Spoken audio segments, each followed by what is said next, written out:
Hey everybody, this is Double RPG here, and today is a very special day if you are a Nintendo fan, or more specifically, a Super Nintendo fan, or Super Famicom fan, from whichever side of the world you're from. But yes, today is the big release of the Super Nintendo Classic Edition, which I managed to get myself one right here, and I was very excited that I actually managed to get this because, well, I thought that Nintendo wasn't going to make a whole lot of these, but fortunately enough, they did.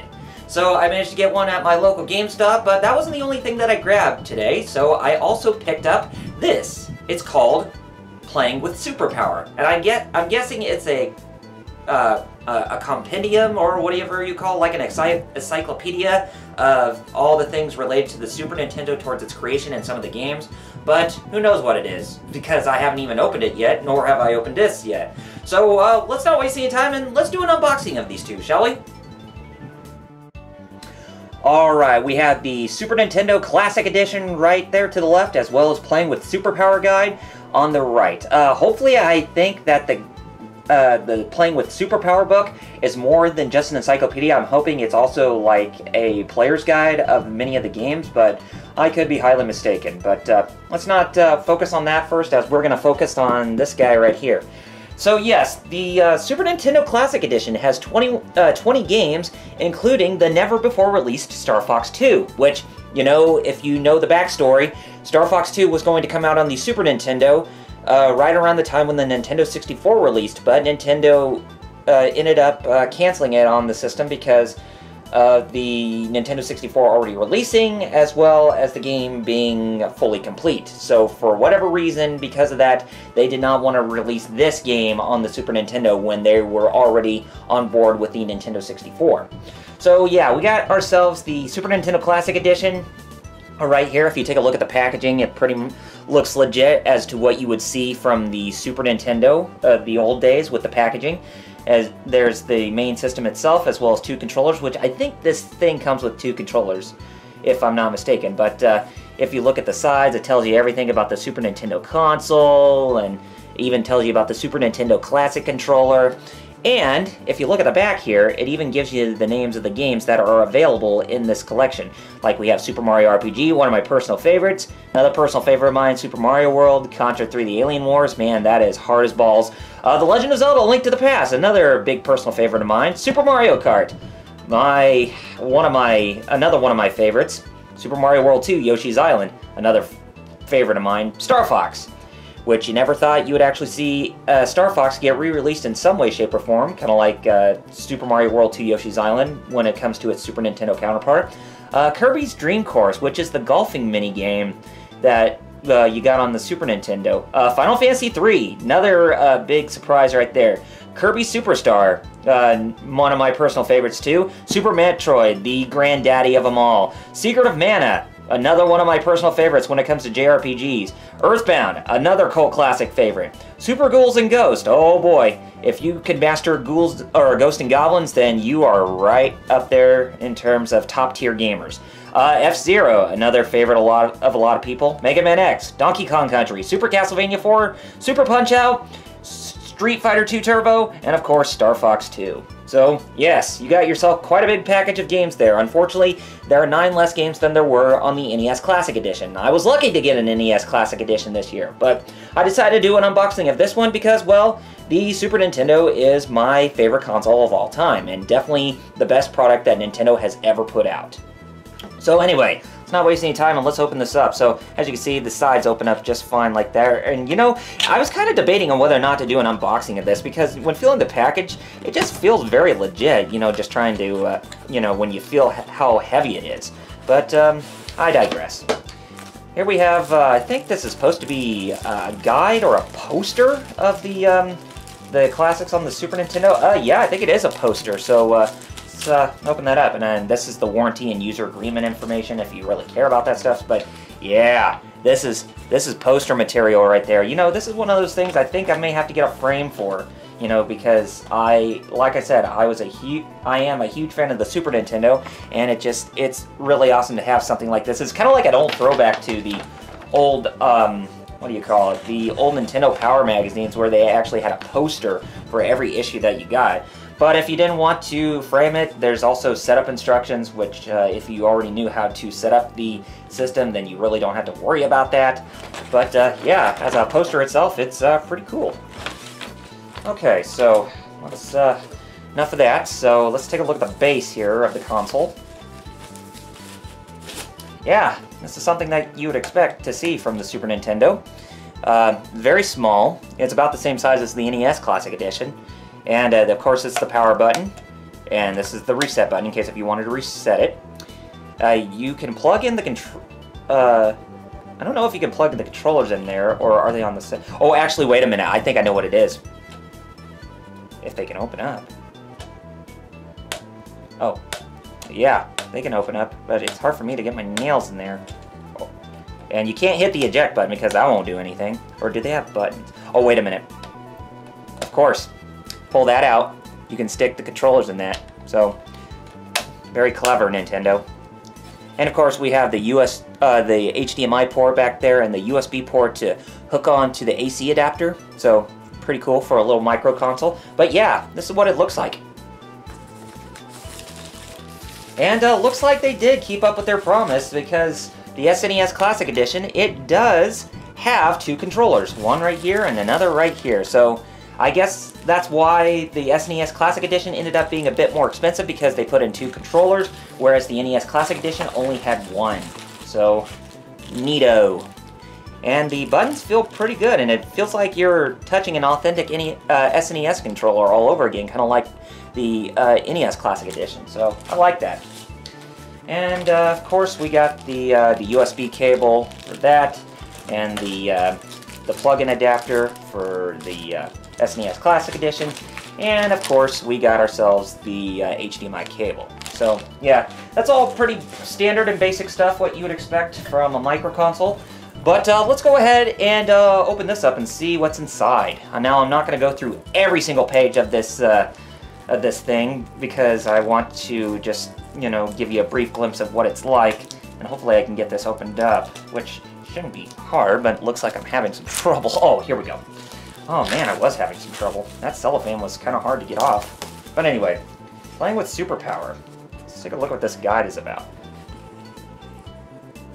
Oh yeah, it looks like it's a visual compendium of everything that was Super Nintendo related, like art pieces and I guess the console's creation. So they're 280 Super Nintendo fans. So yeah, I gotta say, this actually looks pretty cool. And I think there was even some, I would like to say, some stuff that Reggie Fils-Aimé wanted to present to people, which is set on the back. And I guess this is the reason why they wanted to become, or why they wanted to figure out a way how to eject SNES and Super Famicom cartridges, or how they wanted to create the system to begin with. But yeah, I like that. And even some prototypes of the NES when it was conceived, it looks like. And design documents. And it even has a Q&A about some of the games, and as well as a compendium of some of the stuff, like a visual guide of Nintendo's console history. And even some of the peripherals too, like the Super Mario Paint, which is awesome. Even Super Scope 6 right there. And look, takes up 6 AA batteries. Yeah, this beast can drain those batteries pretty fast. And even the top 20 best-selling Super Nintendo games of all time, which is actually pretty awesome.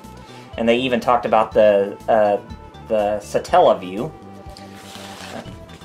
And of course, a little museum of Nintendo's hardware. And some more art pieces. And I guess this even talks about the development behind Super Mario World, or even some of the games for that matter. And I guess these are supposed to be something like, you know, like if these are supposed to be instruction manuals, or, you know, and even some of the levels too are actually talked about a little bit in its design, but it looks like it doesn't cover every single thing about this game. So I'm guessing these are for like a select few games, and they're not really done for every single type of game, because if it was done for every single type of game, then I'm pretty sure it would be a really big encyclopedia. But yeah, this is actually pretty awesome for what it is. I like it. And how how like Super Mario evolved throughout the years. And it even talks about F-Zero, Super Metroid, if you go far back. Oh, geez, that's Mother Brain, and she looks pissed.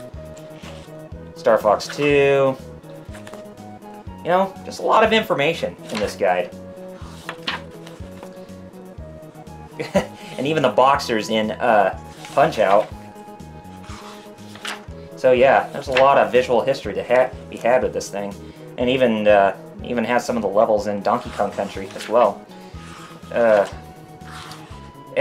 Oh wow, looks like it does cover some of the the most important levels and such on like certain games, but I like it. So it's not really anything that I'm gonna brag on about or whatnot, but yeah, for what it is, for some of the maps on the world and such, and like some of the games that you actually come across, it's actually pretty neato. So yeah, I like it.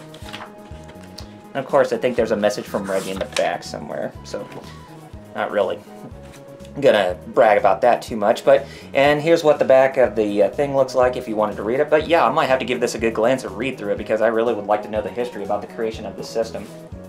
Okay, so now that I unboxed everything, I'm going to actually take a look at a few SNES games and see how they look on the Super Nintendo Classic Edition. So after I get done with that, I will be back to give you my final thoughts about the device. Okay, so here we have the title screen of the SNES Classic Edition, and you can see that the library selection is right there for all the games that are available.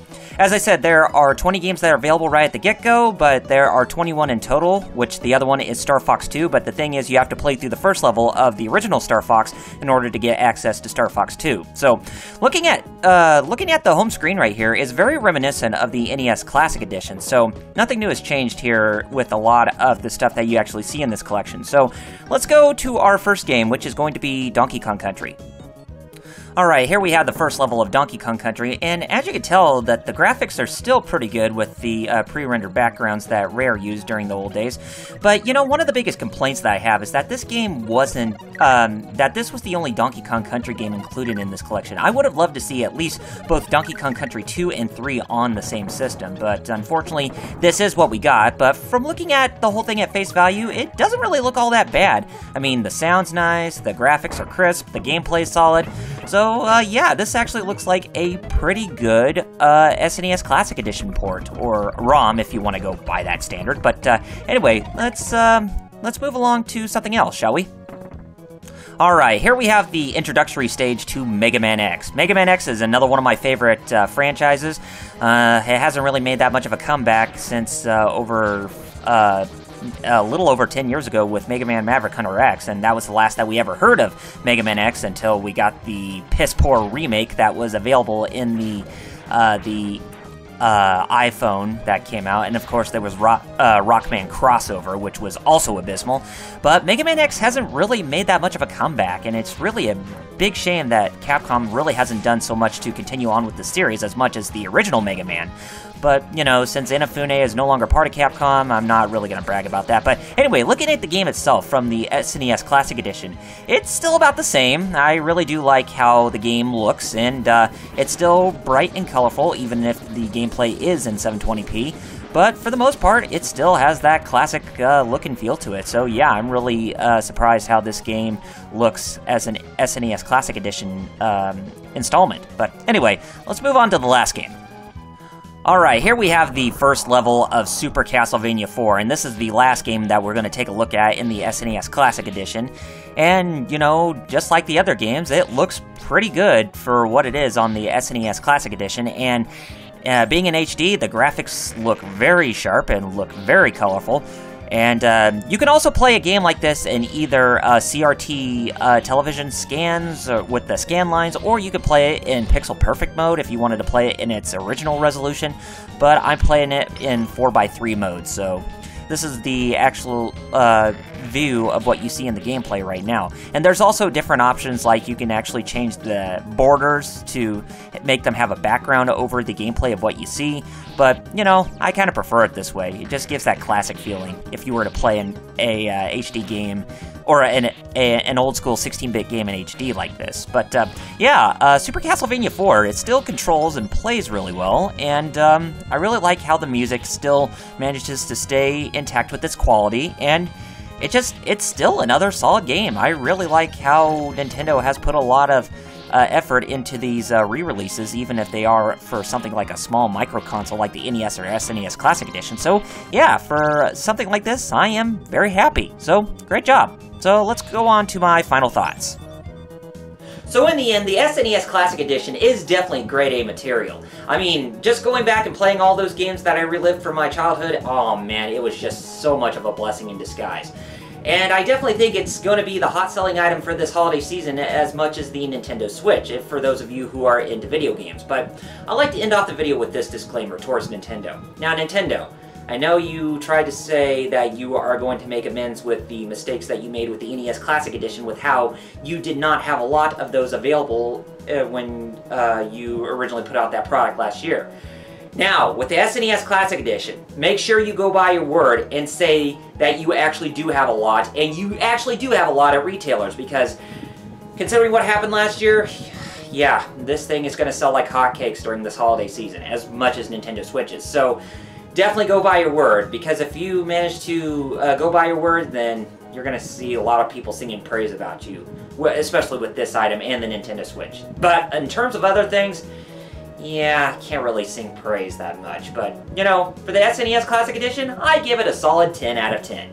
So anyway, guys, if you like what you see, then be sure to rate this video as well as leaving your feedback down in the comments. Also, be sure to hit that subscribe button underneath this video, as more support from you guys will mean that more content is coming from me in the future that you're not going to find anywhere else. So anyway, guys, I got to get back to work. I do have that update about my progress with Final Fantasy XI in terms of the Final Fantasy retrospective that I'm still working on for all of you guys, so be on the lookout for that soon enough. But anyway, until next time, this is RRPG signing off by saying Godspeed and Game On, gamers. Have a good one!